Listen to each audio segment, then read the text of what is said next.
Hello बच्चों, आपका अपने ट्यूटर टॉक चैनल में स्वागत है। आज की वीडियो में हम बात करेंगे क्लास 10 सब्जेक्ट साइंस का जो चैप्टर नंबर 10 है, लाइट, रिफ्लेक्शन एंड रिफ्रैक्शन। इस वीडियो में इस चैप्टर को कंप्लीट कवर करेंगे बहुत सिंपली, और इस चैप्टर से रिलेटेड जितने भी रे डायग्राम है वो भी ड्रॉ करके दिखाएंगे। तो स्टार्ट करते हैं जल्दी से इसे। मिरर दो तरह के होते हैं, एक प्लेन मिरर और दूसरा स्फेरिकल मिरर। प्लेन मिरर वो वाला मिरर होता है जो कि बिल्कुल स्ट्रेट होता है, जिसका सरफेस बिल्कुल सीधा होता है। ये वन साइड से पॉलिश्ड होता है और दूसरी साइड से रिफ्लेक्टेड होता है।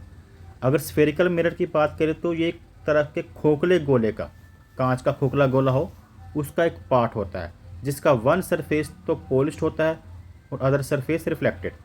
जैसे इसे अगर बीच में से कट कर दिया जाए किसी खोखले गोले को और उसका वन सरफेस हम पॉलिश कर दें और वन रिफ्लेक्टेड रहने दें, जैसे इसका हमने बाहरी सरफेस पॉलिश कर दिया और पहले वाले का इनर सरफेस पॉलिश कर दिया। अगर किसी मिरर का इनर सरफेस पॉलिश्ड हो तो उसे हम कॉन्वेक्स मिरर कहते हैं। जैसे यहाँ पर भीतरी सरफेस जो है वो पॉलिश्ड है और जो उभरा हुआ कॉन्वेक्स सरफेस है वह रिफ्लेक्टेड है। और कॉनकेव मिरर वो वाला मिरर होता है जिसका कॉन्वेक्स सरफेस तो होता है पॉलिश्ड, यानी कि बाहरी सतह उसकी पॉलिश्ड होती है, और इनर सरफेस जो होगा वह रिफ्लेक्टेड हो, तो उसे हम कॉनकेव मिरर कहते हैं। कन्वेक्स मिरर को डाइवर्जिंग मिरर भी कहते हैं और कॉनकेव मिरर को कन्वर्जिंग मिरर भी कहा जाता है, जिसके बारे में हम आगे डिटेल में बात करेंगे।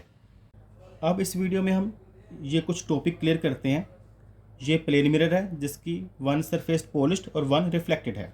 अगर कोई रे ऑफ लाइट इस मिरर की तरफ आती है तो उसे इंसिडेंट रे कहा जाता है, और जिस पॉइंट पर यह टकराती है उसे हम कहते हैं द पॉइंट ऑफ इंसिडेंस। ये वाला जो पॉइंट होगा द पॉइंट ऑफ इंसिडेंट। और आफ्टर रिफ्लेक्शन ये रेस बैक जाती है, लेकिन उससे पहले इसी पॉइंट पर अगर परपेंडिकुलर मिरर के परपेंडिकुलर एक लाइन ड्रॉ की जाए उसे कहा जाता है नॉर्मल। उस लाइन को हम क्या कहते हैं? नॉर्मल, जो कि पॉइंट ऑफ इंसिडेंट से ही मिरर के परपेंडिकुलर होती है, यानी कि ये लाइन का मिरर के साथ 90 डिग्री का एंगल होता है। और टकराने के बाद जो रे वापस जाती है उसे हम बोलते हैं, वापस जाने वाली रेस को कहा जाता है रिफ्लेक्ट रेस। तो इस तरह से आप समझ सकते हैं जो रिफ्लेक्शन ऑफ लाइट जो होती है एक तरह का प्रोसेस है जिसमें कोई रे ऑफ लाइट आती है, पॉलिश्ड सरफेस से टकराने के बाद आफ्टर रिफ्लेक्शन वह बैक चली जाती है, जैसा कि डेफिनेशन में लिखा हुआ है। जो रेस आई इनकमिंग रेस इंसिडेंट रेस, जो आफ्टर रिफ्लेक्शन बैक गई उसे रिफ्लेक्टेड रे, और जो परपेंडिकुलर लाइन हमने ड्रॉ की है उसे हम बोलते हैं नॉर्मल। रिफ्लेक्टेड रेस और नॉर्मल के बीच में जो एंगल बनेगा, इसके बीच में जो एंगल बनेगा उसे हम एंगल आर से डिनोट करते हैं। उसे कहा जाता है एंगल ऑफ रिफ्लेक्शन। ये वाला जो एंगल होगा इसको बोलेंगे एंगल ऑफ रिफ्लेक्शन। और इंसिडेंट की तरफ नॉर्मल और इंसिडेंट के बीच में जो एंगल बनेगा जिसे आई से डिनोट किया जाता है उसे हम कहते हैं एंगल ऑफ इंसिडेंस। ये वाला जो एंगल है इसे बोलेंगे एंगल ऑफ इंसिडेंस। तो यहाँ पर इतना क्लियर हो गया, आने वाली रेस को इंसिडेंट रेस, वापस जाने वाले को रिफ्लेक्टेड रेस, बीच में 90 डिग्री से जो खुद ड्रॉ की है नॉर्मल। अब हम बात करते हैं loss of reflection of light, जो कि इसी डायग्राम से क्लियर होगा। इसके टू लॉस है। पहला फर्स्ट लॉ ऑफ रिफ्लेक्शन हमें क्या बताता है? The incident ray, the reflected ray and normal. जो पहला लॉ हमें बताता है कि जो तीनों जो रे हैं, कौन सी? पहली इंसिडेंट रे, दूसरी रिफ्लेक्टेड रे और तीसरी जो नॉर्मल है, at the point of incidents all lie in the same plane. ये तीनों सेम प्लेन पर है, पॉइंट ऑफ इंसिडेंट्स पर। और सेकंड लॉ ऑफ रिफ्लेक्शन हमें ये बताता है the angle of reflection is always equal to the angle of incident. कहने का मतलब जो ये वाला एंगल है जिसे आई से लिखा गया है, ये जो एंगल आर लिखा गया है, ये दोनों आपस में इक्वल होते हैं।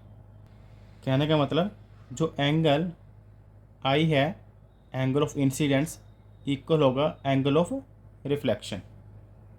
अब हम आपको कॉनकेव मिरर के बारे में बताते हैं। जब इसका रे डायग्राम ड्रॉ किया जाता है तो उसके बारे में आपको कुछ नॉलेज होना चाहिए।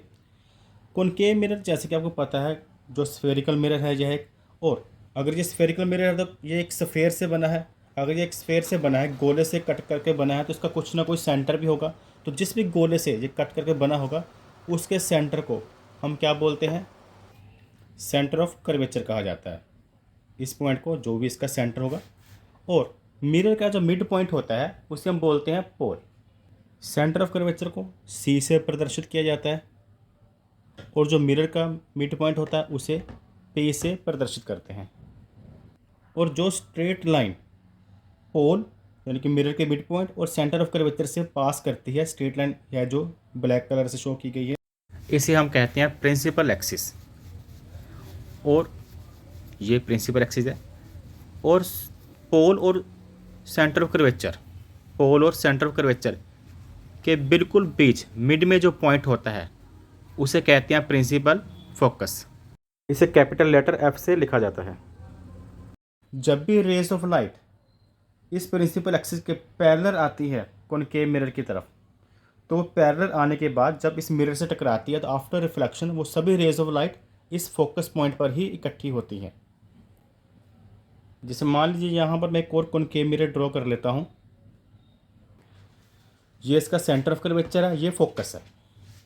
अगर कोई रेज ऑफ लाइट पैरेलल इसकी तरफ आती है, जैसे ये लाइंस आई इसकी तरफ, और यह मान लीजिए प्रिंसिपल एक्सिस के पैरेलल आ रही है, ये प्रिंसिपल एक्सिस है जहाँ पर सी एफ पी लिखा गया लाइन, और ये आफ्टर रिफ्लेक्शन कहाँ पर मीट करती हैं? आफ्टर रिफ्लेक्शन ये बैक फोकस पॉइंट पर आती हैं। जिस बिंदु पर मिलती हैं उसी बिंदु को हम प्रिंसिपल फोकस कहते हैं। इसे अकेला फोकस कैपिटल एफ से लिखा जाता है। और मिरर का जो साइज़ होता है जहाँ से लाइट एंटर करती है, जहाँ से लेकर मान लो एम डैश, ये वाला जो टोटल लेंथ होगी इसे हम कहते हैं अपर्चर ऑफ मिरर, या कह सकते हैं एक तरह का साइज ऑफ मिरर होता है। पोल और फोकस, पोल और प्रिंसिपल फोकस के बीच की दूरी को हम कहते हैं फोकल लेंथ। ये जो ग्रीन लेंथ से शो किया गया ये हमारी क्या है? फोकल लेंथ है यहाँ तक। और पोल से लेकर सेंटर ऑफ कर्वेचर, पोल से लेकर सेंटर ऑफ कर्वेचर के बीच की जो दूरी है उसे हम कहते हैं रेडियस ऑफ कर्वेचर। जो ये लाइन है पी से सी, ये रेडियस ऑफ कर्वेचर, और जो पी से एफ तक जो ग्रीन कलर से शो की गई है वो है फोकल लेंथ का टॉपिक कर रहे हैं। इसमें हम formation of image by concave mirror की बात करेंगे। सबसे पहले रूल्स समझते हैं कि जब रे डायग्राम कॉनकेव मिरर का बनाया जाता है उसके क्या क्या रूल्स हैं। तो पहला रूल हमें बताता है कि अगर कोई रे ऑफ लाइट इस प्रिंसिपल एक्सिस के पैरेलल आती है तो यहाँ पर मिरर के साथ टकराने के बाद, यानी कि आफ्टर रिफ्लेक्शन, ये आई रे ऑफ लाइट, और आफ्टर रिफ्लेक्शन ये वापस कैसे जाएगी? फोकस में से। कहने का मतलब ये पैरेलल आई और आफ्टर रिफ्लेक्शन फोकस में से बाहर। ये फर्स्ट रूल है इसका। सेकंड रूल इसका बिल्कुल उल्टा है। सेकंड रूल हम कर रहे हैं, अगर कोई रे ऑफ लाइट फोकस में से आती है, कहने का मतलब यहाँ से ये रे ऑफ लाइट आ रही है, इंसिडेंट रे है जो आ रही है, और आफ्टर रिफ्लेक्शन ये कैसे जाएगी? इस प्रिंसिपल एक्सिस, ये जो ब्लैक लाइन है इसके बिल्कुल पैरेलल, ये इसके पैरेलल वापस चली जाती है। फोकस से आई और पैरेलल वापस जाएगी। ये सेकंड रूल था, इसको इरेज कर देते हैं आप। तो आप ये याद रखिए रूल्स। पहला पैरेलल आई तो फोकस में से वापस, अब देखिए बिल्कुल उल्टा उसका है। और अगर फोकस में से आई तो पैरेलल, यहाँ पर पैरेलल आ रही है, यहाँ पर पैरेलल वापस जा रही है। अब थर्ड रूल करते हैं, अगर जो रे ऑफ लाइट है वह सेंटर ऑफ कर्वेचर यानी कि सी में से आती है, कहने का मतलब ये इधर सी में से आई है और टकराने के बाद आफ्टर उसी पाथ में वापस। फोर्थ रूल जो है, अगर कोई रे ऑफ लाइट पोल पर आती है, यानी कि इंसिडेंट रेस पोल पर आकर कोई एंगल बनाती है, जैसे ये रे ऑफ लाइट आई और पोल पर टकरा रही है, और आफ्टर रिफ्लेक्शन जितना एंगल वह यहाँ पर बनाएगी उतने एंगल के साथ ही, तो उसी एंगल के साथ वह वापस जाएगी। यानी कि जो एंगल, अगर ये एंगल जितना भी है आप देखें नीचे वाला एंगल भी उतना ही है। अगर ये एंगल बड़ा होगा तो नीचे वाले एंगल भी बड़ा होगा। तो ये 4 रूल्स आपने अच्छी तरह से तैयार कर लेने हैं।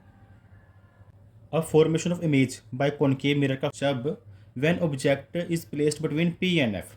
अगर ऑब्जेक्ट पी और एफ के बीच में, यानी कि अगर ऑब्जेक्ट हम यहाँ पर प्लेस करते हैं, तो यहाँ पर ऑब्जेक्ट प्लेस कर दिया, इसका नेम दे लेते हैं ए और बी, इसका नेम रख दिया ए बी। ओके, अब हमने फर्स्ट रूल क्या किया था? अगर कोई ray of light principal axis के पैरेलल आती है तो आफ्टर रिफ्लेक्शन वह फोकस में से वापस जाती है। ओके, तो यहाँ पर टकराने के बाद रिफ्लेक्ट करेगी ये, यानी कि बैक जाएगी। और बैक कहाँ से जाएगी? अगर प्रिंसिपल एक्सिस के पैरेलल आती है तो बैक ये फोकस में से होती हुई जाएगी। तो आपने बच्चों इस पॉइंट को और एफ पॉइंट को पर स्केल रखकर यहाँ से लेकर यहाँ से लाइन ड्रॉ करनी है। कुछ इस तरह से किस किस पॉइंट को मिलाया, जहाँ पर ये टकराई और एफ बिंदु को मिलाकर लाइन ड्रॉ कर दी। ये पहला रूल हमारा हो गया। सेकंड रूल था, अगर कोई ray of light centre of curvature से जाती है तो उसी पाथ में वापस चली जाती है। तो हम क्या करेंगे, अब सी से कोई रे ऑफ लाइट यहाँ से आ रही है जो कि सी से जाती हुई ए के हेड को टच करती हुई आगे जाती है। कौन कौन से पॉइंट को, सी के पॉइंट को और ए के पॉइंट को। अब देख सकते हो कुछ इस तरह से बनाता हूँ। मैंने सी का पॉइंट और ए का पॉइंट लिया, तो यहाँ से एक रे ऑफ लाइट आ रही है जो ऑब्जेक्ट के हेड को जाती हुई जा रही है। अगर अब इन दोनों रेस को पीछे की तरफ बढ़ाते हैं तो इनकी दूरी बढ़ रही है। आप देखें, अगर ये पीछे की तरफ जैसे जैसे जा रही है इनका डिस्टेंस बढ़ता जा रहा है, और ऊपर की तरफ जाती है तो इनका डिस्टेंस कम होता जाता है। तो हमने इमेज हमारी इस ऑब्जेक्ट की तभी बनेगी इमेज जहाँ पर ये दोनों रेस आपस में मिलेंगी। तो इसलिए अगर आगे की तरफ बढ़ाने की जरूरत कोशिश करेंगे तो कभी नहीं मिल पाएंगी। हाँ, अगर पीछे की तरफ, मिरर के पीछे की तरफ हम कुछ इस तरह से डॉटेड लाइन ड्रा करेंगे, बिल्कुल स्ट्रेट, सी उसकी तरफ बढ़ रही है, और जहाँ पर ये दोनों रेस आपस में मीट करेंगी वहीं पर इमेज बनेगी। तो इस पॉइंट पर ये दोनों रेस बन रही है तो यहाँ पर इमेज बन जाएगी। तो यहाँ पर हमने एरो ड्रॉ कर दिया, इसका नेम रख लेते हैं ए डैश बी डैश। जहाँ पर भी दो ये रेस मिलेगी हमें उस पॉइंट से लेकर प्रिंसिपल एक्सिस तक लाइन ड्रॉ करनी होती है। अगर नीचे मिली होती है तो नीचे से प्रिंसिपल एक्सिस की तरफ लाइन ड्रॉ करेंगे, उसे ही इमेज कहते हैं। अब इस इमेज के बारे में आप लिख सकते हैं कि ये जो इमेज है बिहाइंड द मिरर बनी है और यह ऑब्जेक्ट से बड़ी बनी है। और अगर कोई इमेज मिरर के बिहाइंड बनती है, यानी अंदर से दिखाई देती है मिरर के, तो उसे हम वर्चुअल एंड इरेक्ट कहते हैं। वर्चुअल एंड इरेक्ट मतलब मिरर के बिहाइंड बनी है। अगर सामने बनती है तो लिखना था रियल एंड इन्वर्टेड, क्योंकि सामने जब बनती है तो इमेज उल्टी बनती है।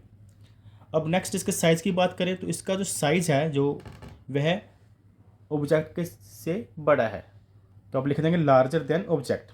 तो ये हमने इमेज के बारे में लिख दिया, उसकी पोजीशन के बारे में, उसकी नेचर के बारे में, उसके साइज़ के बारे में। अब जो ऑब्जेक्ट था हमने कहाँ लिख रखा पहले केस में, पी और एफ के बीच में।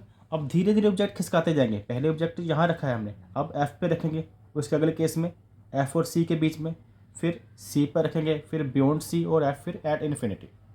तो अब सेकंड केस में ये जो ऑब्जेक्ट है इसे खिसका कर हम एफ पर रखते हैं। अब है ऑब्जेक्ट एट एफ, एरो को एफ पर ड्रॉ करते हैं। और फर्स्ट रे हमने बताया था प्रिंसिपल एक्सिस के पैरेलल जाती है, उसकी ऑब्जेक्ट के हेड को टच करके जाती है। तो इसका नेम रख लेते हैं ए बी, ये हमने इसका नेम रख लिया। और ये इसके पैरेलल जाएगी राइट, और आफ्टर रिफ्लेक्शन ये फोकस में से इस पॉइंट में से वापस जाएगी जहाँ पर टकराई। इसका भी अगर चाहो तो आप नेम दे सकते हैं, मतलब डी नेम दे दिया। अब डी पॉइंट और ये जो एफ वाला पॉइंट है इसको मिलाकर लाइन ड्रॉ करेंगे। तो ये मैं कर देता हूँ लाइन ड्रॉ, ये लाइन ड्रॉ कर दी। और अब नेक्स्ट जो है हमने लाइन ड्रॉ करनी है सेंटर ऑफ कर्वेचर से। फर्स्ट रूल होता है कि ऑब्जेक्ट के हेड से पैरेलल जाती है और वापस फोकस में से। सेकंड रूल हम अप्लाई करते हैं कि सेंटर ऑफ कर्वेचर से ऑब्जेक्ट के हेड को टच करती हुई लाइन आगे की तरफ जाती है, सेंटर ऑफ कर्वेचर और ऑब्जेक्ट के हेड को। तो ये ड्रॉ कर देते हैं, क्योंकि जब सेंटर ऑफ कर्वेचर से कोई रे ऑफ लाइट जाती है तो उसी पाथ में वापस आ जाती है स्ट्रेट लाइन। तो ये जिस तरह से गई उसी पाथ में वापस। अब जहाँ पर ये दोनों रेज ऑफ लाइट मिलेंगी वहीं पर इमेज बनेगी। लेकिन हम नोटिस कर रही है ये दोनों लाइन तो पैरेलल है, चाहे इधर भी जाए तो भी पैरेलल, इधर जाए तो भी पैरेलल। तो ये रे ऑफ लाइट तो आपस में दोनों मिल ही नहीं सकते। इसलिए इमेज के बारे में लिख सकते हैं कि इमेज कहाँ बनेगी, बहुत दूर अनंत पर, यानी कि एट इन्फिनिटी। और यह रियल एंड इन्वर्टेड होगी, क्योंकि ये नीचे की तरफ जा रही है तो उल्टी बनेगी, और सामने की तरफ जब बने, जब इमेज मिरर के सामने की तरफ बनती है तो उसे हम रियल एंड इन्वर्टेड कहते हैं। और इसका जो साइज़ है वह हाईली मैग्नीफाइड, बहुत बड़े साइज़ की होगी। अब हमने इमेज जो ऑब्जेक्ट है बिटवीन पी एंड एफ से कर लिया, ऑब्जेक्ट एट एफ पर भी कर लिया। अब ऑब्जेक्ट बिटवीन एफ एंड सी, तो बिटवीन एफ एंड सी इसको नेम दे लेते हैं, इसको भी ए, इसको यहाँ पे नेम दे लेते हैं बी। और वही रूल्स, जब फर्स्ट रूल हम क्या करते हैं, फर्स्ट रे हमारी जाती है ऑब्जेक्ट के हेड से सीधा जाती है प्रिंसिपल एक्सिस के पैरेलल। तो यहाँ से रे ऑफ लाइट सीधा पैरेलल जाएगी और आफ्टर रिफ्लेक्शन वह फोकस में से वापस जाएगी। आप देखेंगे कि ये जो लाइन है बिल्कुल पैरेलल प्रिंसिपल एक्सिस की आई है, यहाँ पर टकराई है। इस पॉइंट को चाहे हम डी नेम दे लेते हैं। और आफ्टर फिर ये वाला पॉइंट और एफ वाले पॉइंट दोनों पर स्केल को डी और एफ को मिलाते हुए सीधा, तो आप देख सकते हैं डी और एफ को मैंने मिलाया और सीधा लाइन ड्रॉ कर दी। और सेकंड लाइन हम कौन सी ड्रा करते होते हैं, सेंटर ऑफ कर्वेचर और ऑब्जेक्ट के हेड को मिलाकर, क्योंकि रूल है कि अगर कोई ray of light centre of curvature से जाती है तो टकराने के बाद उसी पाथ में वापस चली जाती है। तो इसको मिलाएंगे सी और ए पॉइंट को, तो सी और ए पॉइंट को, तो यहाँ से एक लाइन ड्रॉ कर दी। तो जिस नीचे की तरफ आप देखेंगे तो नीचे की तरफ ये आपस में मिल जाती है, और जहाँ पर ये दोनों रे ऑफ लाइट मिलेंगी वहीं पर इमेज बनेगी। तो प्रिंसिपल एक्सिस को बढ़ा लेते हैं, और बढ़ाने के बाद जहाँ पर ये रे ऑफ दोनों आपस में कट मीट कर रही हैं वहीं पर हम इमेज ड्रॉ कर देंगे। और इसका नेम भी आप रख सकते हैं ए डैश बी डैश। तो इसके बारे में लिखेंगे बियॉन्ड सी, ये सी से परे बनी है, ये रियल एंड इन्वर्टेड है क्योंकि ये मिरर के सामने बनी है तो रियल एंड इन्वर्टेड। और इसका साइज आप देखेंगे तो ये ऑब्जेक्ट है ए डैश बी डैश इमेज है, तो लेकिन लार्जर देन ऑब्जेक्ट, ये ऑब्जेक्ट से बड़ी है। नेक्स्ट केस है ऑब्जेक्ट एट सी, अभी हमने किया था बिटवीन सी एंड एफ, अब हम करते हैं ऑब्जेक्ट एट सी। तो वही रूल्स, अगर कोई ray of light principal axis के पैरेलल आएगी तो फोकस में से बाहर, तो ये रे ऑफ लाइट यहाँ से यहाँ आई तो इस पॉइंट पर टकराई, इस पॉइंट का नाम डी रख लेते हैं, और डी और एफ को मिलाते हुए ये वापस चली जाएगी। तो आप देख सकते हैं कि ये वापस चले गया, इधर से ये आई थी और इधर ये वापस टर्न होगी। अब नेक्स्ट लाइन हमने ड्रॉ करनी होती है सी से, सेंटर ऑफ कर्वेचर से ड्रॉ करते हैं, लेकिन अब object he centre of curvature पर है। हम क्या करते थे, सेंटर ऑफ कर्वेचर और ए पॉइंट को मिलाते थे। तो अब हमारे पास 4 रूल थे टोटल जो हमने इससे पहले किए थे, कोई और रूल अप्लाई कर लेते हैं। हमारा रूल ये हो अप्लाई किया जा सकता है कि अगर ऑब्जेक्ट के हेड से फोकस से, अगर फोकस में से कोई रे ऑफ लाइट आती है तो आफ्टर रिफ्लेक्शन वह पैरेलल वापस जाएगी, यानी कि यहाँ से अगर कोई रे ऑफ लाइट आती है तो वापस कहाँ से जाएगी, पैरेलल। तो यहाँ से ये लाइन इसमें आई और ये कैसे वापस कैसे जाएगी, ये जो प्रिंसिपल एक्सिस है ब्लैक कलर की लाइन इसके बिल्कुल पैरेलल वापस जाएगी। तो यहाँ पर हम इसके पैरेलल लाइन इस तरह ड्रॉ कर देते हैं, और जहाँ पर ये दोनों रेज ऑफ लाइट आपस में कट कर रही हैं वहीं पर बनेगी इमेज। तो इमेज वहीं पर बनती है जहाँ पर इसमें बन रही है सेंटर ऑफ कर्वेचर पर, और इसका साइज भी सेम है। अगर इसका इमेज का नाम हम इसको ए डैश और बी डैश दे देते हैं,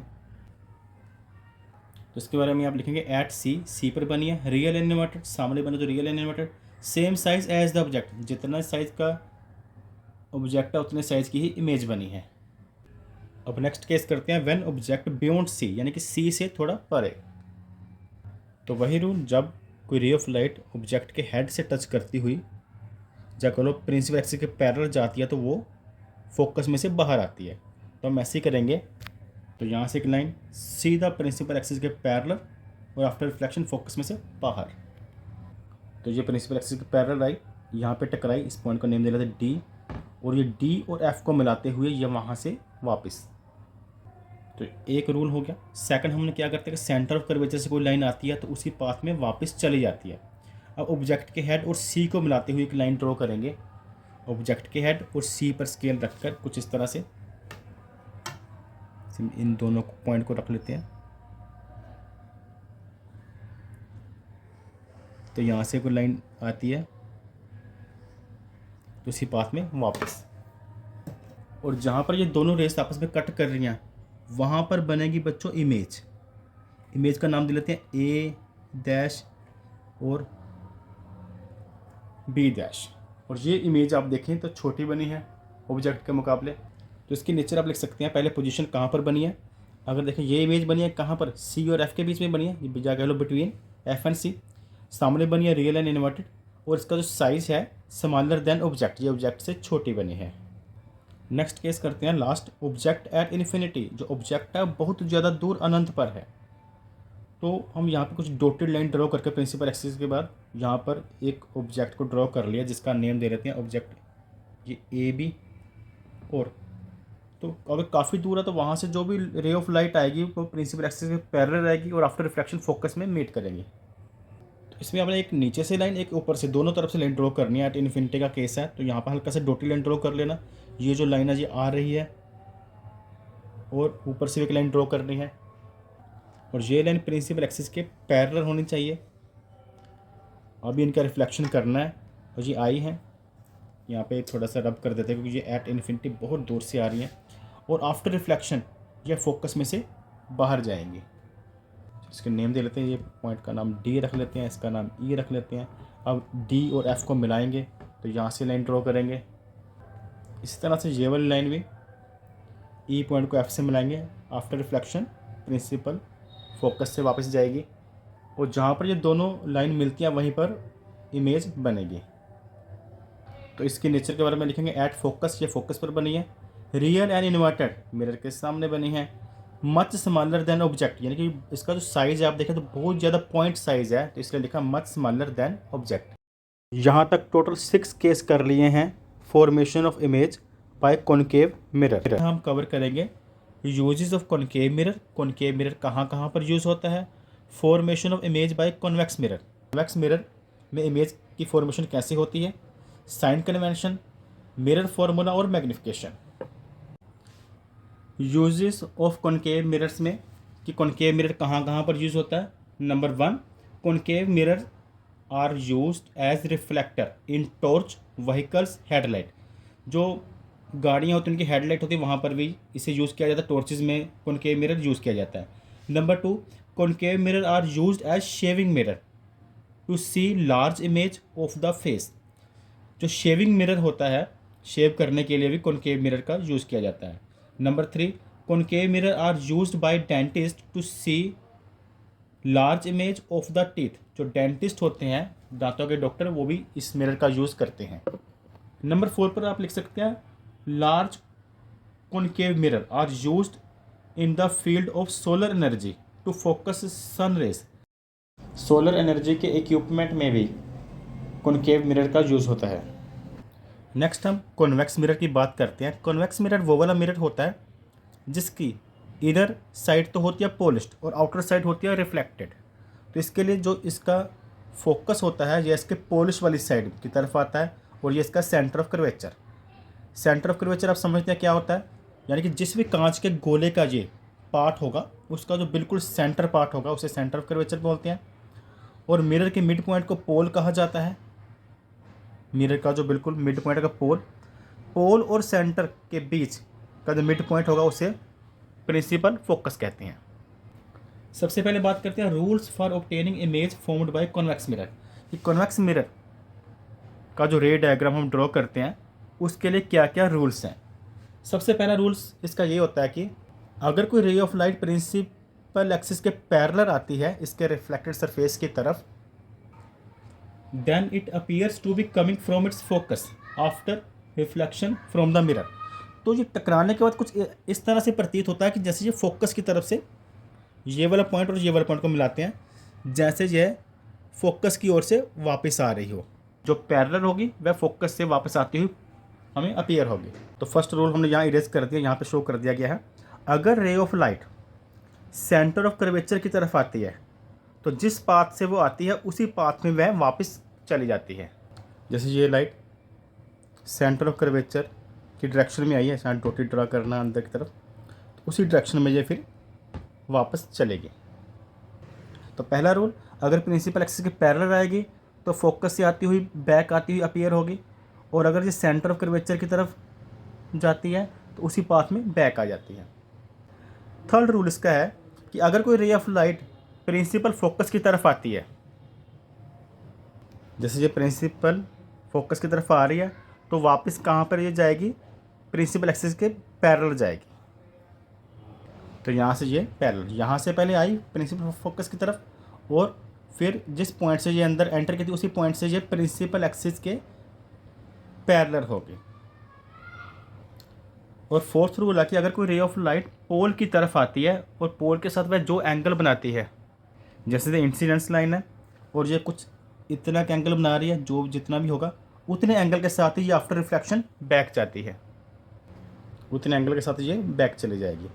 कहने का मतलब जो इंसिडेंट एंगल होगा इंसिडेंट लाइन के साथ उसे एंगल ऑफ इंसिडेंट कहते हैं। और जिस एंगल के साथ ये बैक जाती है उसी एंगल ऑफ रिफ्लेक्शन कहते हैं, ये आपस में इक्वल होंगे। इस तरह से ये 1 2 3 4 रूल हो गए। अब हम बात करते हैं formation of image by convex mirror when object at infinity. इसके दो केस ही हैं कॉन्वेक्स मिरर के होते हैं, जब ऑब्जेक्ट एट इन्फिनिटी होता है और जब object between infinity and pole होता है। तो यहाँ पर प्रिंसिपल एक्सिस को कुछ डॉटेड ड्रा कर लिया, ऑब्जेक्ट बहुत दूर यानी कि एट इन्फिनिटी है, इसीलिए लाइन को डॉटेड ड्रा किया है।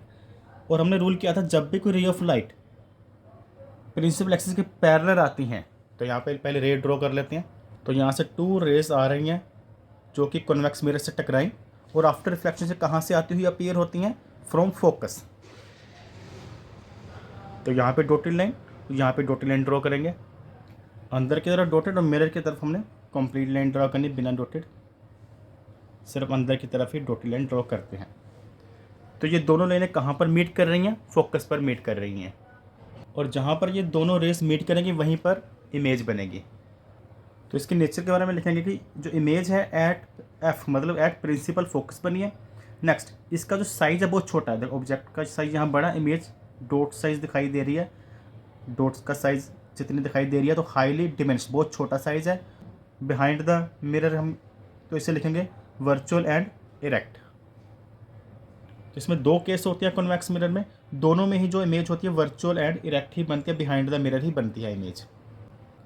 सेकंड इसका केस है when object between infinity and P, जब पोल और इन्फिनिटी के बीच में कहीं पर हो, यानी कि पी और इन्फिनिटी में के बीच कहीं भी एनी पॉइंट पर है। यहाँ पर हमने ऑब्जेक्ट को ड्रॉ कर लिया, तो अब करेंगे क्या, एक रेज ऑफ लाइट हम प्रिंसिपल एक्सिस के अगर पैरेलल ड्रॉ करते हैं तो आपको पता है वो फोकस से आती हुई प्रतीत होगी। अगर यहाँ पर एक पैरेलल लाइन ड्रॉ करूँ मैं, ये पैरेलल लाइन यहाँ से आई और यह अब कहाँ से आएगी, अंदर की तरफ डॉटेड लाइन ड्रॉ करते हैं। तो इस पॉइंट और एफ पॉइंट को मिलाकर अंदर से डॉटेड और इधर से बाहर की तरफ बढ़ा देते हैं। अंदर की तरफ डॉटेड, जैसे अंदर की तरफ डॉटेड लाइन ड्रॉ की और बाहर की तरफ इधर बढ़ा देंगे।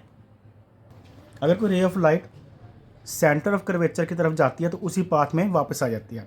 अब हम क्या करेंगे, ऑब्जेक्ट के हेड को सी के साथ मिलाएंगे, इधर तो पूरी लाइन ड्रॉ होगी, अंदर डॉटेड लाइन ड्रॉ करते हैं। जैसे अगर मैं ऑब्जेक्ट के हेड और सी के पॉइंट को कुछ इस तरह से मिलाता हूँ, तो इस तरफ तो मुझे कंप्लीट लाइन ड्रॉ करनी पड़ेगी और अंदर की तरफ डॉटेड लाइन इस तरह से। और जहाँ पर ये दोनों लाइन आपस में कट करेंगे, ये वाली लाइन और ये लाइन, वहाँ पर इमेज बनेगी।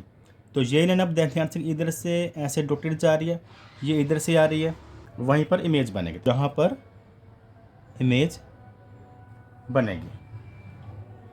अब ये इमेज ऑब्जेक्ट से छोटी है और बिहाइंड द मिरर बनी है, वर्चुअल एंड इरेक्ट है। तो यहाँ पर लिख लेंगे हम, तो चलो यहाँ पे लिख दिया बिटवीन पी एंड एफ, ये पोल और एफ के बीच में बनी है।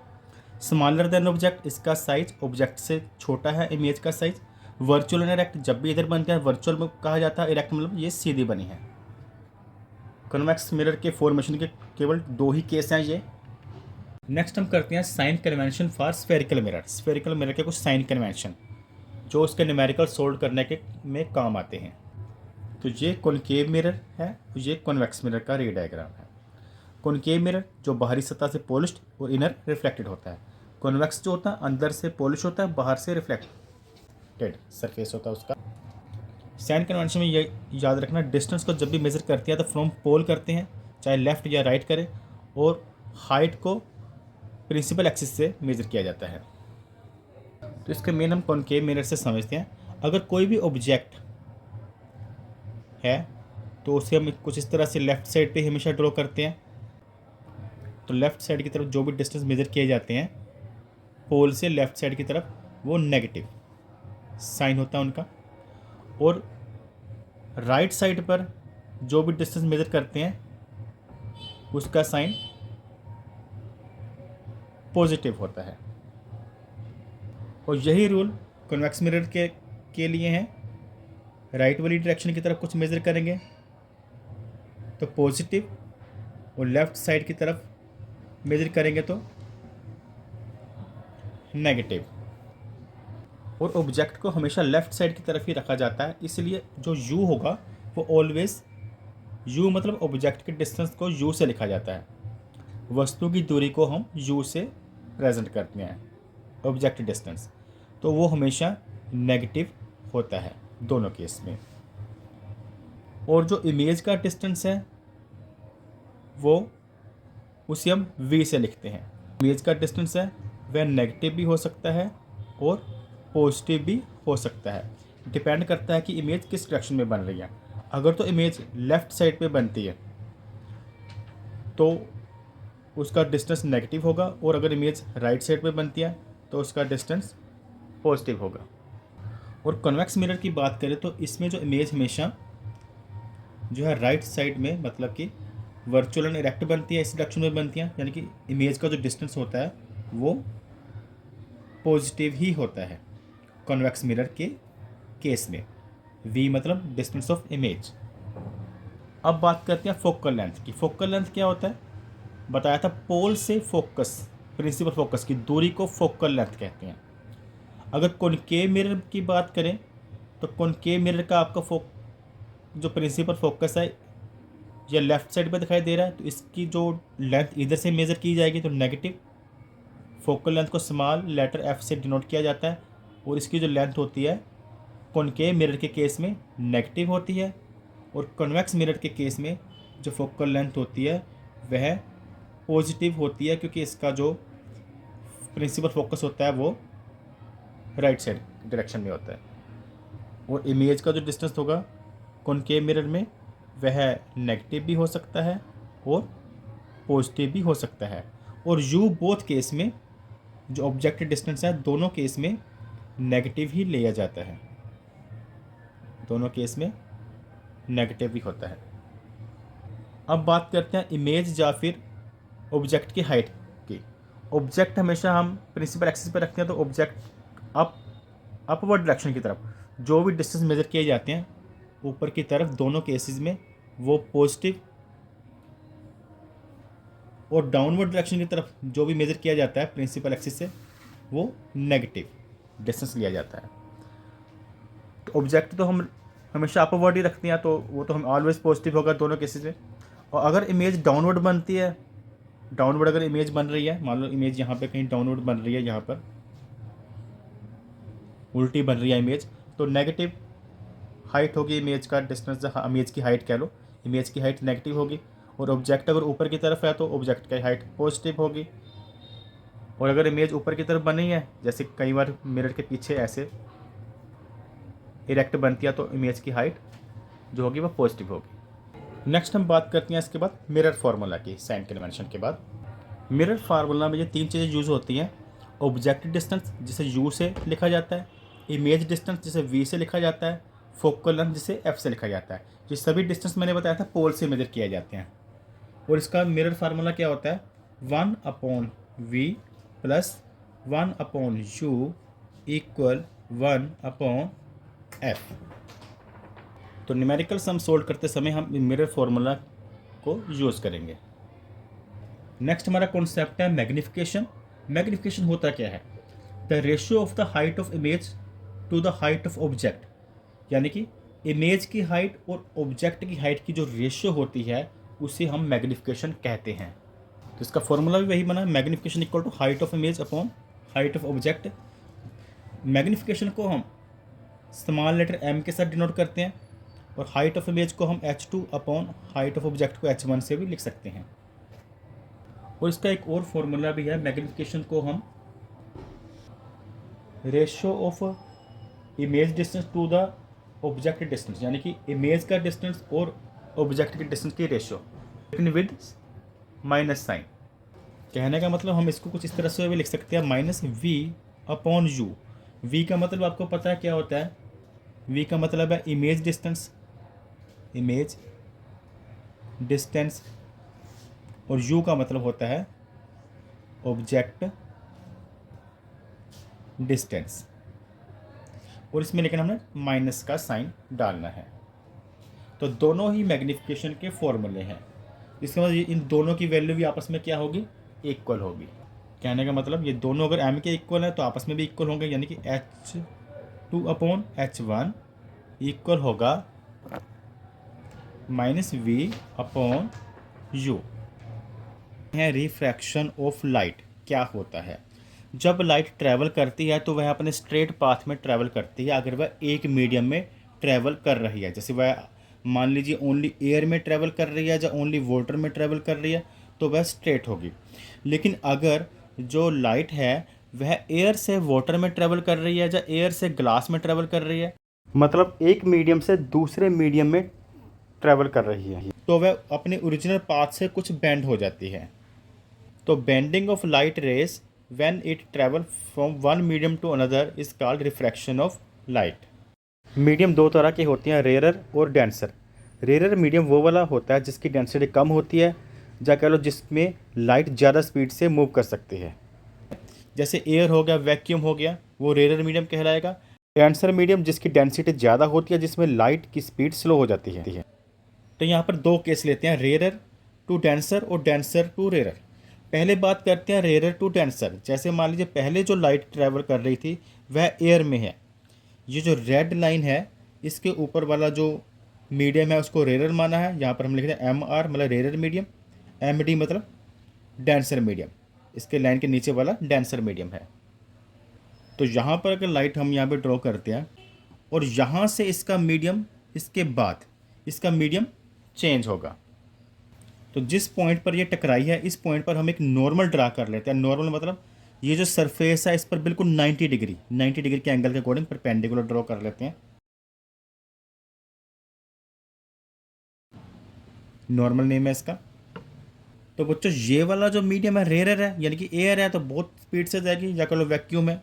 और जब ये सेकंड मीडियम में एंटर करती है जो कि डेंसर है, तो इसकी स्पीड में कमी आ जाती है, स्पीड स्लो हो जाती है। अगर मीडियम चेंज ना होता तो उसे कुछ इस डायरेक्शन में सीधा चले जाना चाहिए था, लेकिन मीडियम चेंज होने के कारण यह नॉर्मल की तरफ बेंड हो गई। जो लाइन आई, जो रे आई, उसे हम इंसिडेंट रे कहते हैं, और आफ्टर रिफ्रैक्शन जो रे बेंड होने के बाद आती है उसे हम रिफ्रैक्टेड रे कहते हैं। इंसिडेंट रे और नॉर्मल के बीच में जो एंगल बना उसे एंगल आई यानी कि एंगल ऑफ इंसिडेंस कहते हैं। और रिफ्रैक्टेड रे और ये जो नॉर्मल लाइन है रेड कलर की, इसके बीच में जो एंगल बना उसे हम एंगल ऑफ रिफ्रैक्शन यानी कि R से डिनोट करते हैं। तो अगर rare to denser medium light जाती है तो किस तरफ झुकती है? बेंड्स टुवर्ड नॉर्मल, यानी कि ये नॉर्मल की तरफ बेंड होगी, नॉर्मल के नज़दीक जाएगी। अब बात करते हैं मीडियम, डेंसर मीडियम। MR मतलब रेयर मीडियम। डेंसर मीडियम से रेयर मीडियम में अगर लाइट आए, यहाँ पर मैं एक रे ड्रॉ करता हूँ। ये कौन सी रे है? ये इंसिडेंट रे है।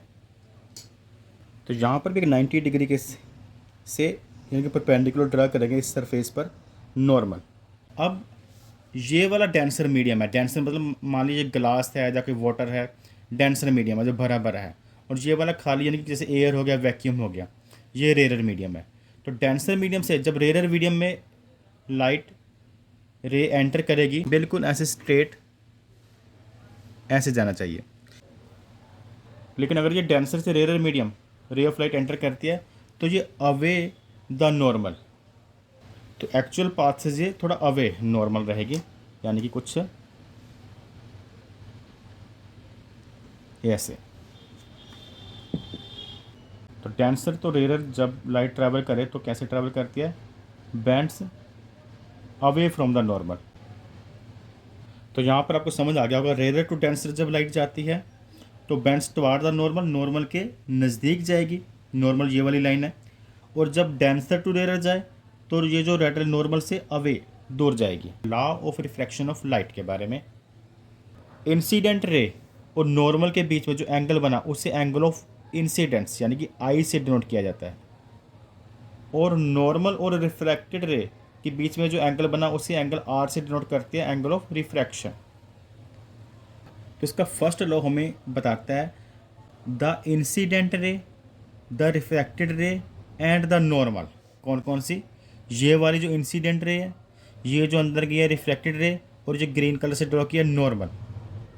At the same point of incident all lies in same plane, ये सेम पॉइंट पर सेम प्लेन पर होती हैं तीनों। और सेकंड लॉ इसका बताता है कि the ratio of the sine of angle of incident to the sine of angle of refraction is constant. कहने का मतलब sine I upon sine R की जो वैल्यू होगी कटिंग के बाद वह सेम आएगी, कांस्टेंट, अगर if given pair of media is same, अगर जो मीडिया है दोनों वो सेम हो। इस चैप्टर में दो तरह के लेंस की बात की गई है, कॉन्वेक्स लेंस और कॉनकेव लेंस। कॉन्वेक्स लेंस वो वाला लेंस होता है जो कि बीच में से मोटा होता है, किनारों से ये पतला होता है। अगर उसको पकड़ के देखें तो सेंटर से ये मोटा होगा। और जबकि कॉनकेव लेंस जो होगा वह सेंटर से पतला होगा और किनारों पर ये मोटा होता है। और यह दो स्फेयर ऑब्जेक्ट से बना हुआ है। अगर ध्यान से देखें तो ये जो कर्व्ड सरफेस है, जो उभरा हुआ सरफेस है, ये सर्कल का पार्ट है, पूरा सर्कल बन रहा है यहाँ पर। अगर ये सर्कल ऑब्जेक्ट बन रहे हैं तो इस सर्कल का एक सेंटर होगा, यानी कि ये नियर अबाउट यहाँ पर हो सकता है, और इस सर्कल का भी एक सेंटर होगा। तो कह सकते हैं कॉनकेव लेंस जो है उसके दो सेंटर हो गए।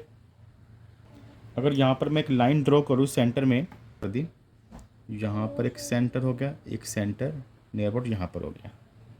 इसी तरह से इन दो सर्कल के भी दो सेंटर हो गए, एक यहाँ पर हो गया, एक नियर अबाउट यहाँ पर होगा। अगर यहाँ पे लाइन ड्रॉ करते हैं तो दोनों के दो दो सेंटर हमें दिखाई दे रहे हैं। थोड़ा सिंपल देखें तो ये सर्कल जो हमने किए थे इसे हम कर देते हैं इरेज। और इस लेंस का जो बिल्कुल सेंटर वाला पॉइंट होता है, इस लेंस का ये जो पॉइंट होगा यहाँ पर, इसे हम बोलते हैं ऑप्टिकल सेंटर। कॉनकेव लेंस के सेंटर को और कॉन्वेक्स लेंस के भी सेंटर को ऑप्टिकल सेंटर कहते हैं, जिसे ओ से डिनोट किया जाता है। तो यहाँ पर ये ऑप्टिकल सेंटर है, इसमें ये जो पॉइंट है इसका ऑप्टिकल सेंटर है। ऑप्टिकल सेंटर और ये वाला सेंटर बनाता है इससे बिल्कुल मिड वैल्यू पर, यानी कि यहाँ पर होता है प्रिंसिपल फोकस। और ऑप्टिकल सेंटर दो तरफ फिर होंगे प्रिंसिपल फोकस, तो इसमें दो फोकस है। इसी तरह पर ये ओ और ये वाला सेंटर था इसके बिल्कुल मिड पॉइंट पर होगा सेंटर में ऑप्टिक प्रिंसिपल फोकस। कहाँ कहाँ पर? ये वाला सेंटर और ओ के बीच में। अब इसको हमने बोला ऑप्टिकल सेंटर, इसको हम सेंटर बोल रहे हैं। इसको थोड़ा अलग नेम देना पड़ेगा। इसे कहा जाता है दो प्रिंसिपल फोकस है तो इसको F1 का नाम देते हैं, इसको F2 लिख लेते हैं ताकि पहचान हो कि राइट तरफ कौन सा है, लेफ्ट तरफ कौन सा है।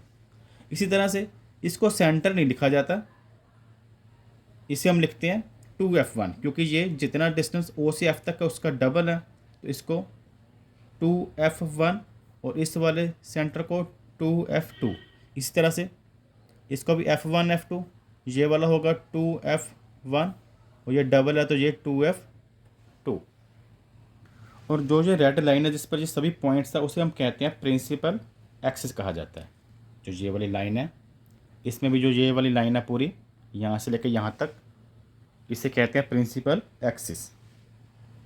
अगर यहाँ तक पॉइंट क्लियर हो गए तो अब हम बात करते हैं रूल्स ऑफ फॉर्मेशन ऑफ रे डायग्राम।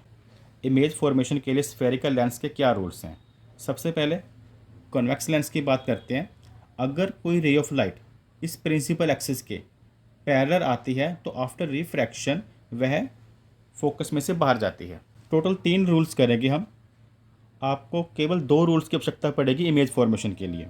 तो फर्स्ट रूल आपको पता चल गया कि प्रिंसिपल एक्सिस के पैरेलल आए तो फोकस में से बाहर। सेकंड रूल इसका ये है कि अगर कोई ray of light optical centre से आती है तो वह सीधा आगे की तरफ बढ़ जाती है। ये इसका सेकंड रूल हो गया। अब थर्ड रूल की बात करते हैं।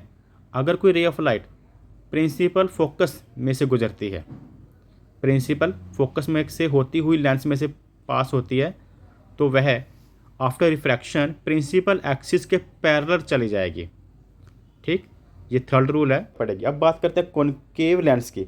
अगर कोई ray of light principal axis के पैरेलल आती है, तो यहाँ ये लाइन पैरेलल आई है प्रिंसिपल एक्सिस के, तो यह F1 से जाती हुई दिखाई देगी। तो F1 और उस लाइन को यहाँ से मिलाते हुए लाइन बढ़ा देंगे। इस तरफ हम डॉटी लाइन ड्रॉ करेंगे और राइट साइड पे हम कंप्लीट लाइन ड्रॉ करेंगे। तो इससे क्लियर हो जाता है अगर कोई लाइन प्रिंसिपल एक्सिस के पैरेलल आती है कॉनकेव लेंस की तरफ तो वह F1 से जाती हुई आगे की तरफ बढ़ती हुई दिखाई देती है। अगर कोई ray of light optical centre में से गुजरती है तो सीधा आगे की तरफ मूव हो जाती है, डायरेक्ट सामने की तरफ चली जाएगी। अब थर्ड रूल करते हैं, अगर कोई रे ऑफ लाइट F2 की तरफ जाती है, हमें दिखती है F2 की तरफ कुछ इस तरह से जाती है, तो वह आफ्टर रिफ्रैक्शन प्रिंसिपल एक्सिस के पैरेलल हो जाएगी। अगर कोई रे ऑफ लाइट जो इंसिडेंट रे है उसकी डायरेक्शन F2 की तरफ है तो वह आफ्टर रिफ्रैक्शन प्रिंसिपल एक्सिस के पैरेलल हो जाएगी। अब रूल्स के बाद हम कॉन्वेक्स लेंस के रे डायग्राम ड्रॉ करेंगे फॉर्मेशन ऑफ इमेज के। इसके टोटल 6 केस है। पहला केस है व्हेन ऑब्जेक्ट एट इन्फिनिटी। जब ऑब्जेक्ट इन्फिनिटी पर है तो यहाँ पर ऑब्जेक्ट अनंत पर है, तो इसलिए ऑब्जेक्ट को नहीं दिखाएंगे, हम केवल पैरेलल रे ऑफ लाइट जो कि प्रिंसिपल एक्सिस के पैरेलल कुछ रे ऑफ लाइट ड्रॉ करेंगे और उसे आफ्टर रिफ्रैक्शन वो कहाँ पर मीट करेंगी, फोकस पर। हमने फर्स्ट रूल किया था अगर कोई भी ray of light principal axis के पैरेलल आती है तो आफ्टर रिफ्रैक्शन वह फोकस पर मिलती है। तो इसी तरह से ये कुछ लाइंस जो आई हैं इन सबको फोकस पर मिला देंगे और जहाँ पर ये सभी रे ऑफ लाइट मिलेंगी वहीं पर इमेज बनेगी। तो यह सभी लाइनें फोकस पर मिली हैं, तो इमेज कहाँ पर बनी है, एट प्रिंसिपल फोकस। इसका साइज बहुत ज़्यादा छोटा है तो लिखेंगे हाईली डिमिनिश्ड, और यह ऑब्जेक्ट की दूसरी तरफ यानी कि राइट साइड पर बनी है तो लिखेंगे real and inverted. Second case करेंगे व्हेन ऑब्जेक्ट बियॉन्ड 2f1। तो 2f1 से थोड़ा परे यहाँ पर ऑब्जेक्ट ड्रॉ कर लेते हैं और यहाँ पर, और अब फर्स्ट रूल वही कि जब कोई ray of light principal axis के पैरेलल आएगी तो फोकस में से पास होगी आफ्टर रिफ्रैक्शन। तो यहाँ पर हमने एक parallel ray of line draw की है प्रिंसिपल एक्सिस की, यानी कि रेड लाइन के, जो हमने प्रिंसिपल एक्सिस हमारी रेड लाइन है इसमें, और इसको हम आफ्टर रिफ्रैक्शन F2 में से पास करेंगे। तो ये हमने F2 में से पास कर दिया, ये हमारा फर्स्ट रूल हो गया। सेकंड हमने रे ड्रॉ करनी है ऑब्जेक्ट के हेड को ऑप्टिकल सेंटर से। हमने किया था अगर कोई ray of light optical centre में से पास होती है तो सीधा आगे की तरफ निकल जाती है। तो ऑब्जेक्ट के हेड को यानी कि एरो को और O को मिलाते हुए एक रे ऑफ लाइन हमने ड्रॉ की, आगे की तरफ ऐसे बढ़ा दिया। जहाँ पर ये दोनों रे ऑफ लाइट मिलेंगी वहीं पर इमेज बनेगी। तो यहाँ पर ये दोनों रे ऑफ लाइट मिल रही हैं तो यहाँ पर हम इमेज ड्रॉ कर देते हैं। अब हम इमेज की पोजीशन, साइज और नेचर के बारे में लिखते हैं। यह बिटवीन F2 एंड 2F2 के बीच में बनी है। इसका साइज अगर देखें तो ऑब्जेक्ट के साइज से छोटा है यानी कि डिमिनिश्ड, और यह ऑब्जेक्ट की दूसरी साइड पर बनी है तो इसे लिखेंगे रियल एंड इन्वर्टेड। इन्वर्टेड मतलब ये उल्टी बनी है। तो नेक्स्ट केस करते हैं when object is eight 2F1। तो 2F1 पर यहाँ पर हम एक ऑब्जेक्ट को ड्रॉ करेंगे। तो वही फर्स्ट रूल, अगर कोई प्रिंसिपल लाइन के पैरेलल रे ऑफ लाइट आती है तो आफ्टर रिफ्रैक्शन F2 में से पास होगी। तो ऑब्जेक्ट के हेड से मिलाते हुए प्रिंसिपल एक्सिस के पैरेलल हमने एक लाइन ड्रॉ की और फिर इस पॉइंट को और F2 पॉइंट को मिलाते हुए ये बाहर निकाल दिया इस लाइन को, यानी कि आफ्टर रिफ्रैक्शन ये F2 में से पास हो गई। सेकंड रूल, ऑब्जेक्ट के हेड और ऑप्टिकल सेंटर पर स्केल रखकर इसको बढ़ाएंगे। ऑब्जेक्ट का हेड और ऑप्टिकल सेंटर पर स्केल रखा और लाइन को ड्रॉ किया, और जहाँ पर ये लाइन आगे वाली लाइन से मिलेगी वहीं पर इमेज बनेगी। तो ये दोनों लाइनें जहाँ पर मिलती है तो इमेज कहाँ पर बन रही है, 2F2 पर हम देख सकते हैं। और अगर चेक करें तो इस इमेज की पोजीशन क्या है, 2F2 पर बनी है। ऑब्जेक्ट वाली साइड से दूसरी साइड पर बनी है, राइट साइड पर, तो लिखेंगे रियल एंड इन्वर्टेड क्योंकि ये उल्टी इमेज बनी है। अगर इसके साइज़ की बात करें तो सेम साइज़ एज ऑब्जेक्ट, इसका साइज़ उतना ही है जितना कि ऑब्जेक्ट का साइज़ है। अब नेक्स्ट केस करते हैं, object is between F1 and 2F1। तो इसके बीच में हमने ऑब्जेक्ट ड्रॉ कर लिया है। तो फर्स्ट रूल वही, अगर कोई ray of light principal axis के पैरेलल आएगी तो ऑब्जेक्ट के हेड से प्रिंसिपल एक्सिस के पैरेलल एक रे ड्रॉ करेंगे और आफ्टर रिफ्रैक्शन इसे F2 में से पास कर देंगे, जो कि फर्स्ट रूल है। सेकंड रूल, हम ऑब्जेक्ट के हेड और ऑप्टिकल सेंटर को मिलाते हुए एक रे ड्रॉ करेंगे और जहाँ पर ये दोनों रे आपस में मीट करेगी वहीं पर इमेज बनेगी। तो इसके बारे में लिख सकते हैं, इसके पोजीशन के बारे में, बियॉन्ड 2F2, और यह राइट साइड पर बनी है यानी कि रियल एंड इन्वर्टेड उल्टी बनी है। और इसका साइज़ कंपेयर करें तो लार्जर देन ऑब्जेक्ट, इसका जो साइज़ है वह ऑब्जेक्ट से बड़ा है। तो नेक्स्ट केस करते हैं when object is eight F1। तो यहाँ पर ऑब्जेक्ट ड्रॉ कर दिया, तो अब आपको रूल याद हो गए होंगे, प्रिंसिपल एक्सिस के पैरेलल रे ड्रॉ करनी है और उसे F2 में से पास कर देना है कुछ इस तरह से।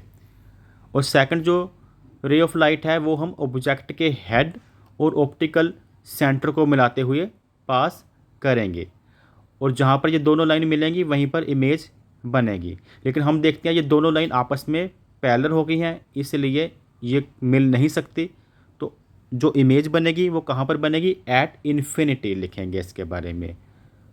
इसकी पोजीशन के बारे में लिखें तो एट इन्फिनिटी बनेगी, और यह रियल एंड इन्वर्टेड होगी, और इसका साइज़ बहुत ज़्यादा बड़ा यानी कि हाईली इनलार्ज्ड साइज़ होगा इमेज का। अब नेक्स्ट केस करते हैं when object is between optical centre and F1। यहाँ पर हमने ऑब्जेक्ट को ड्रॉ किया between optical centre and F1। तो वही फर्स्ट रूल, पहले रे पैरेलल जाएगी प्रिंसिपल एक्सिस के, और उसके बाद हम F2 में से इसको पास कर देंगे। और सेकंड क्या था रूल, कि ऑब्जेक्ट के हेड और ऑप्टिकल सेंटर को मिलाते हैं, और जब हम ऑब्जेक्ट के हेड और ऑप्टिकल सेंटर को मिलाकर आगे की तरफ बढ़ाते हैं तो हम देखते हैं कि ये दोनों लाइनें आपस में दूर होती जा रही हैं, ये आगे मिल नहीं सकती। तो इसलिए जहाँ पर दोनों रेज मिलेंगी वहीं पर इमेज बनेगी, तो इसको बैक मिलाना पड़ेगा, क्योंकि अगर उल्टी साइड में मिलाते हैं ऑपोजिट डायरेक्शन में तो ये नज़दीक जा रही हैं। तो दोनों रे ऑफ लाइट को हम ऑपोजिट डॉटेड ड्रा करते हुए बैक मिलाएंगे, और जहाँ पर ये दोनों रेज आपस में मिल गई वहीं पर ये इमेज बनेगी। यहाँ पर इमेज बनी आप देख सकते हैं, और ये पहली केस है ऐसा पहला जिसमें इमेज सीधी बनी है। तो हम लिख सकते हैं बिहाइंड द ऑब्जेक्ट, इसकी पोजीशन के बारे में लिखें तो ये बिहाइंड द ऑब्जेक्ट बनी है, और या कह लो ऑब्जेक्ट वाली साइड पर ही बनी है इमेज बनी, तो लिखते हैं वर्चुअल एंड इरेक्ट, यानी कि यह वर्चुअल बनी है और इरेक्ट मतलब ये सीधी बनी है। और अगर इसके साइज़ की बारे में बात करें तो लार्जर देन ऑब्जेक्ट, इसका जो साइज़ है इमेज का ये ऑब्जेक्ट से बड़ा है। अब हम करेंगे रे diagram formation of image by concave lens. इसके टोटल 2 केस है। पहला केस है व्हेन ऑब्जेक्ट एट इन्फिनिटी, यानी कि ऑब्जेक्ट जो है वो बहुत ज़्यादा दूर है, तो यहाँ पर ऑब्जेक्ट को शो नहीं किया जाएगा, केवल पैरेलल रे ऑफ लाइट ड्रॉ की जाएगी प्रिंसिपल एक्सिस के, और वो भी जो रूल के अकॉर्डिंग F1 में से गुजरती हुई दिखाई देगी। कैसे, हमने रूल कर चुके हैं, तो यहाँ पे ड्रॉ करके आपको दिखाते हैं। तो यहाँ पर हमने ट्रेस प्रिंसिपल एक्सिस के पैरेलल ड्रॉ की है, और यहाँ पर हम ऑब्जेक्ट को शो नहीं कर रहे क्योंकि जो ऑब्जेक्ट है वह बहुत ज़्यादा दूर अनंत पर है, और ये जो लाइंस आई हैं उन्हें हम फोकस से F1 से जाते हुए दिखाएंगे। अंदर की तरफ डॉटेड, लेफ़्ट साइड डॉटेड और राइट साइड कंप्लीट लाइन। तो एक ये सेकंड लाइन ड्रॉ कर रहे हैं, ये भी प्रिंसिपल एक्सिस के पैरेलल ही ड्रॉ करनी होती है, ऑब्जेक्ट इसमें शो नहीं किया जाता। और रूल के अकॉर्डिंग ये जो पैरेलल लाइन होती है ये F1 से बाहर की तरफ जाती हुई दिखाई देती है। ये दोनों रे ऑफ लाइट जो है ये F1 पर मीट कर रही हैं, तो यहीं पर इमेज बनेगी। तो इमेज के बारे में आप लिख सकते हैं एट फोकस, यानी कि एट F1, और यह ऑब्जेक्ट वाली साइड बनी है तो इसके बारे में लिखेंगे वर्चुअल एंड इरेक्ट, क्योंकि ये ऑब्जेक्ट वाली साइड पर बनी है। अगर साइज़ की बात करें तो इसका साइज़ बहुत ज़्यादा छोटा है, हाईली डिमिनिश्ड इसके साइज़ के बारे में लिखेंगे इमेज के। सेकंड केस इसका करते हैं when object anywhere between optical centre and infinity. Object कहीं पर भी हो सकता है ऑप्टिकल सेंटर और इन्फिनिटी के बीच में, तो यहाँ पर हम ऑब्जेक्ट को ड्रॉ कर देते हैं। अब हमारा जो रूल है वो जब भी कोई रे प्रिंसिपल एक्सिस के पैरेलल जाती है कॉनकेव लेंस के केस में, तो उसे फिर कैसे ड्रॉ किया जाता है, आफ्टर रिफ्रैक्शन F1 से दिखाया जाता है। F1, और जहाँ पर वो रे पैरेलल मीट की है कॉनकेव लेंस से उस पॉइंट को मिलाएंगे, और इसको अंदर तो dotted side, left side dotted और राइट साइड कंप्लीट रे को ड्रॉ करेंगे। ये हमारा फर्स्ट रूल हो गया। सेकंड रूल हमारा है कि अगर कोई ray of light optical centre से जाती है तो सीधा पास कर जाती है, तो ऑब्जेक्ट के हेड और ऑप्टिकल सेंटर को मिलाते हुए जो रे ऑफ लाइट है हम सीधी पास कर देंगे, और जहाँ पर ये दोनों रे ऑफ लाइट मीट कर रही हैं वहाँ पर इमेज बनेगी। तो यहाँ पर यानी इस पॉइंट पर इमेज बनेगी, तो यहाँ पर इमेज ड्रॉ कर देते हैं। अब इस इमेज की पोजीशन की बात करें तो ये between optical centre and F1, के बीच में बनी है और ये जो इमेज है ये ऑब्जेक्ट वाली साइड पर ही बनी है, तो लिखेंगे वर्चुअल एंड इरेक्ट, यानी कि इरेक्ट मतलब ये सीधी बनी है। अगर इसके साइज़ की बारे में बात करें तो इसका साइज़ जो है ऑब्जेक्ट के साइज़ से छोटा है, तो आप लिख सकते हैं डिमिनिश्ड या स्मॉल। इस वीडियो में हमने रे डायग्राम के 6 केस किए हैं कॉन्वेक्स लेंस के और 2 केस किए हैं कॉनकेव लेंस के। वीडियो में हम बात कर रहे हैं लेंस फार्मूला और मैग्नीफिकेशन के ऊपर। तो जो लेंस फार्मूला है उसे लिखा जाता है 1/v minus 1/u equal 1/f, यानी कि फोकल लेंथ, जिसमें v का मतलब होता है इमेज डिस्टेंस, u का मतलब ऑब्जेक्ट डिस्टेंस और f का मतलब फोकल लेंथ। नेक्स्ट हम मैग्नीफिकेशन की बात करते हैं। मैग्नीफिकेशन जो होता है वह हमें बताता है ratio of the height of the image to the height of object. तो इसकी डिफाइन भी आप कुछ इस तरह से लिख सकते हैं, the linear magnification is the ratio of the height of the image to the height of object. इसलिए इसका फॉर्मूला भी क्या बनता है, तो यह मैग्नीफिकेशन का फॉर्मूला है height of image upon height of object, जिसमें हम इसे शॉर्ट में कुछ इस तरह से भी लिख सकते हैं, m मैग्नीफिकेशन को स्मॉल लेटर m से डिनोट कर सकते हैं और हाइट ऑफ इमेज को हम h डैश और हाइट ऑफ ऑब्जेक्ट को h से लिख सकते हैं। तो ये फॉर्मूला एक तरह से हमें ये बताता है कि जो इमेज है वह ऑब्जेक्ट के मुकाबले कितनी ज़्यादा बड़ी बनी है या कितनी छोटी बनी है, उसकी रेशियो को बताता है। इसका फॉर्मूला कुछ इस तरह से भी लिखा जा सकता है m इक्वल v/u, जिसमें v का मतलब है इमेज डिस्टेंस और u का मतलब है ऑब्जेक्ट डिस्टेंस। अगर मैग्नीफिकेशन की वैल्यू इक्वल 1 आती है, इसका मतलब जो इमेज है वह सेम साइज़ है एज ऑब्जेक्ट का जो साइज़ है। अगर m की वैल्यू बड़ी आती है 1 से, यानी कि जैसे 1.5 या 2 या 3 कुछ ऐसी वैल्यू आती है, इसका मतलब है कि इमेज की जो हाइट है वह ऑब्जेक्ट की हाइट से बड़ी है। और अगर ये वैल्यू 1 से छोटी आती है, 1 से छोटी जैसे 0.5 आ गई या -2 आ गई, तो इसका मतलब है जो हाइट ऑफ इमेज है ये छोटी होगी ऑब्जेक्ट से। क्लियर? अगर m की वैल्यू बड़ी तो इमेज बड़ी बनी है, अगर m की वैल्यू छोटी है तो इमेज का जो साइज होगा वह ऑब्जेक्ट से कम होगा। और मैग्नीफिकेशन निकालने के बाद न्यूमेरिकल में इमेज की नेचर के बारे में बताना होता है, तो हम मैग्नीफिकेशन की वैल्यू देखकर ही बता सकते हैं कि उसकी नेचर के बारे में। अगर मैग्नीफिकेशन की वैल्यू पॉजिटिव आती है तो इमेज के बारे में क्या लिखना होता है कि कौन सी इमेज है, virtual and erect. Virtual and erect, erect मतलब सीधी। और अगर मैग्नीफिकेशन की वैल्यू नेगेटिव आती है तो हम लिखेंगे उसके बारे में कि जो इमेज के नेचर के बारे में वो क्या है, रियल एंड इन्वर्टेड है। Real and inverted. Power of lens के बारे में, और जब कॉन्वेक्स लेंस के पैरेलल रे ऑफ लाइट आती हैं तो आफ्टर रिफ्रैक्शन ये सभी कन्वर्ज हो जाती हैं फोकस पर। कहने का मतलब जो कॉन्वेक्स लेंस होता है वह रेज ऑफ लाइट को कन्वर्ज करता है, और जितना जल्दी यह कन्वर्ज करेगा उतनी ज़्यादा पावर मानी जाएगी कॉन्वेक्स लेंस की। जैसे यहाँ पर हम एक और कॉन्वेक्स लेंस लेते हैं, जब यहाँ पर पैरेलल रे ऑफ लाइट आती हैं तो वो जल्दी कन्वर्ज हो जाती हैं। जैसे ये जो रे ऑफ लाइट्स है ये यहाँ पर जल्दी कन्वर्ज होगी, तो अगर इसकी पावर जो है वो उसने जल्दी कन्वर्ज कर दिया तो इस लेंस की पावर ज़्यादा होगी, इस लेंस की पावर कम होगी। इस तरह से कॉनकेव लेंस की बात करें तो वो जो रे ऑफ लाइट होती है उसे डाइवर्स कर देती हैं।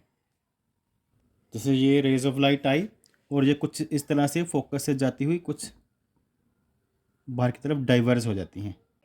अगर इस कॉनकेव लेंस के मुकाबले कोई दूसरा कॉनकेव लेंस प्रिंसिपल एक्सिस के पैरेलल आने वाली रे लाइट को जल्दी डाइवर्स कर देता है, जैसे इसने कुछ इस एंगल में किया था, इसने इसको बहुत जल्दी डाइवर्स कर दिया, ज़्यादा डाइवर्स कर दिया जाए कह लो, तो इस लेंस की जो पावर होगी वह ज़्यादा होगी। तो इसकी डिफाइन भी हमें बताती है कि the power of lens is a measure of the degree of convergence divergence of light of rays falling on it.